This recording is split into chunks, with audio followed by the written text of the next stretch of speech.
FBI।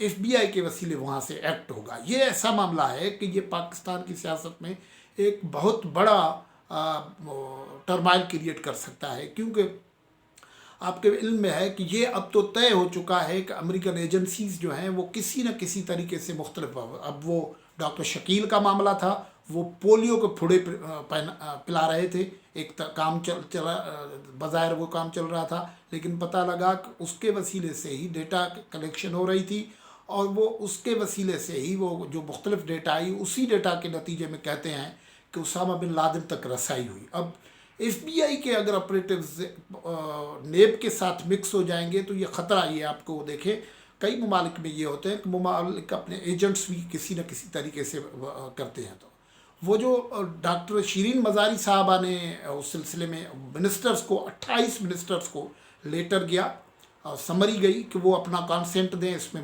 تفصیلی طور پر لکھیں. 28 منسٹرز میں سے 14 منسٹرز نے یس کیا، یہ سمری زبردست ہے، ظاہر ہے وہ ایک بڑی تعداد تھی. 13 منسٹرز نے اس کا کوئی جواب ہی نہیں دیا. اس کا مطلب ہے کہ یا ان کے پاس کیا سمجھا جائے کہ ان کے پاس بھی ریزرویشنز تھے.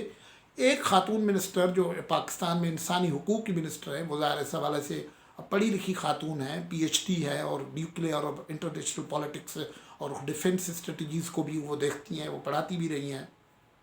انہوں نے یہ تحریری طور پر سمری دی کہ یہ جو معاملہ ہے وہ جس طریقے سے آپ بڑھ رہے ہیں، جس طرف آپ بڑھ رہے ہیں، اس سے ایک پولیٹیکل پنڈورا باکس پڑ جائے گا. ایف بی آئی کا جو تعلق ہے وہ انٹیلیجنس سے ہے، وہ کوئی اس قسم کا نیب جیسا ادارہ نہیں ہے. اس کی وجہ سے پولیٹیکل مسائل شروع ہوں گے.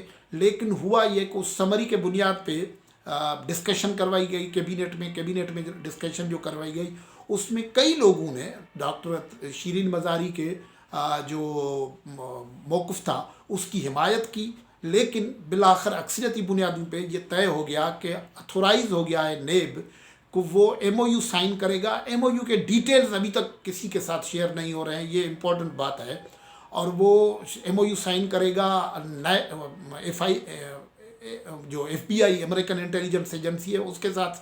اس کے بعد یہ کام کے لیے آگے بڑھیں گے. اب اس پہ ڈاکٹر شیرین مزاری صاحبہ سے جب رابطہ کیا گیا تو یہ معلوم پتہ چلا کہ جس دن یہ کیبنٹ کا اجلاس ہو رہا تھا اور اس میں یہ فیصلہ ہونا تھا تو شیرین مزاری صاحبہ نہیں آئی، اور ان کا یہ کہنا تھا کہ میں اپنے کنسٹیٹیونسی نہیں بلکہ اپنے گاؤں میں آئی ہوئی ہوں.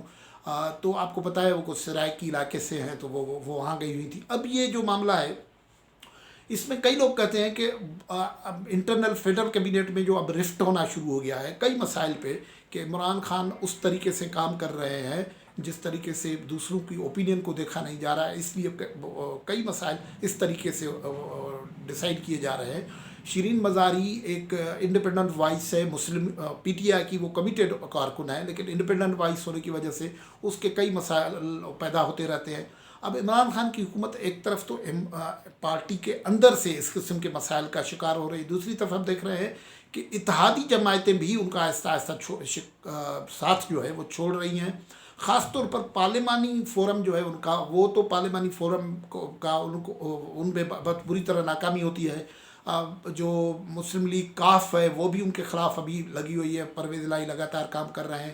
جی ڈی اے خود سندھ میں سے اس کا اب ریزرویشن سے، اور G D A Imran Khan کے نہ چاہتے ہوئے بھی جیسے دیکھیں کہ وہ جو محمد علی دورانی والا موو ہے وہ کوئی عمران خان نے اون نہیں کیا ہے، وہ ڈائریکٹلی وہ پہنچ گیا. منسٹر کہہ رہے ہیں کہ ہمیں تو پتہ ہی نہیں ہے، وہ سرکار نے نہیں کیا ہے. فواد چودھری نے کہا ہے کہ وہ عمران خان کی گورنمنٹ نے نہیں کیا ہے، وہ جنہوں نے کیا ہے آپ سب جانتے ہیں کہ کن لوگوں نے کیا ہے. اور وہ محمد علی دورانی پہنچ گیا ادھر جیل میں، شہباز شریف کے دروازے جیل کے کھل گئے ان سے ملاقات کرنے، وہاں ان کو نیشنل ڈائلاگ شروع کرنے کی دعوت.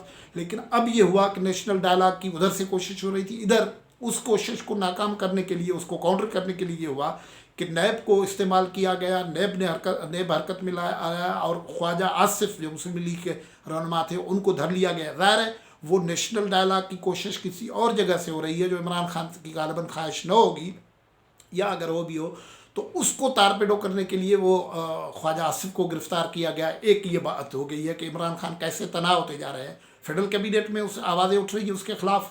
اتحادی ایک مسلم لیگ کاف ناراض ہے، نیشنل ڈائلاگ کسی اور جگہ سے شروع ہونا چاہتا ہے تو عمران خان کو ایکٹ کرنا پڑتا ہے اس کو تارپیڈو کرنے کے لیے. پھر ایک ڈیولپمنٹ آج سندھ میں جو ہو رہی ہے وہ بہت بڑی ہوئی ہے کہ پاکستان پیپلز پارٹی کا ایک وفد سعید غنی کی سربراہی میں ایم کیو ایم پاکستان کے ساتھ بات چیت کرنے گیا ہے آدم شماری کے مسائل پہ اور سیاسی سینٹ کے الیکشنز کے حوالے سے. سینٹ کے ایم کیو ایم بڑی انپرڈکٹیبل ہے. یہ اس مرحلے پہ اس نے آدم شماری کا معاملہ اٹھایا ہے. آدم شماری کے معاملے پہ سندھ کے پورے کے تحفظات تھے. ایم کیو ایم ایک کوتاہ نظری سے کام کرتی ہے, وہ صرف کراچی کی بات کر رہی تھی, لیکن سندھ حکومت نے تو پورا خط لکھا ہوا ہے جو دوبارہ بھی چیف منسٹر سندھ نے اب لکھا ہے کہ آدم شماری کا جو سمری منظور کی گئی ہے وہ کنسٹیٹیوشنلی غلط کی گئی ہے. اب یہی بات ان سے سمجھائیں گے اور حمایت لینے کی کوشش کریں گے, کیونکہ یہ منظوری ہونی تھی کیبنٹ میں اور اس سے پہلے سیمپلنگ ہونی تھی اور ری کاؤنٹنگ اور ری انیگریشن ہونی تھی کچھ جگہوں پہ. جو سی سی آئی کے فیصلے ہیں ان پہ عمل درآمد کیا جائے. تو یہ حکومت کی اتحادی جماعت جو ہے ایم کیو ایم وہ پیپلز پارٹی سے پنگے بڑھا رہی ہے. گزشتہ دنوں بلاول بھٹو نے سی سی میٹنگ کے بعد یہ کہا کہ ہم ایم کیو ایم سے اور دوسرے لوگوں سے بھی ملاقات کریں گے. تو یہ مسائل سینٹ کے الیکشن میں بھی ہوں گے.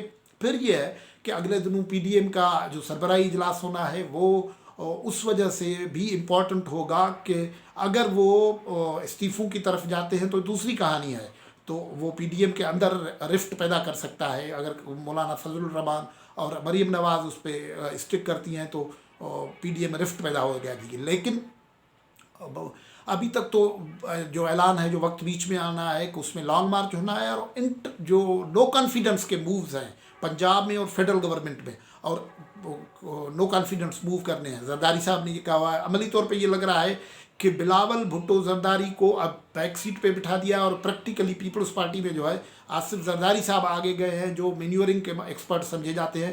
تو یہ جو نو کانفیڈنس موو اگر آتے ہیں, جی ڈی اے ناراض ہو, یو لیگ ناراض ہو, انٹرنل پارٹی میں مسائل ہو, کیبنٹ میں آواز اٹھتے ہوں, ایم کیو ایم جیسی ناقابل اعتماد اتحادی ہو اور بہت سارے لوگ ہوں, تو عمران خان ایک بہت بڑے گھیرے میں ہے اور وہ بہت بھی مشکل میں ہونے جا رہا ہے. اگلے دن اس کو زیادہ انفولڈ کریں گے. آج کی گفتگو میں یہاں سے اجازت. خدا حافظ.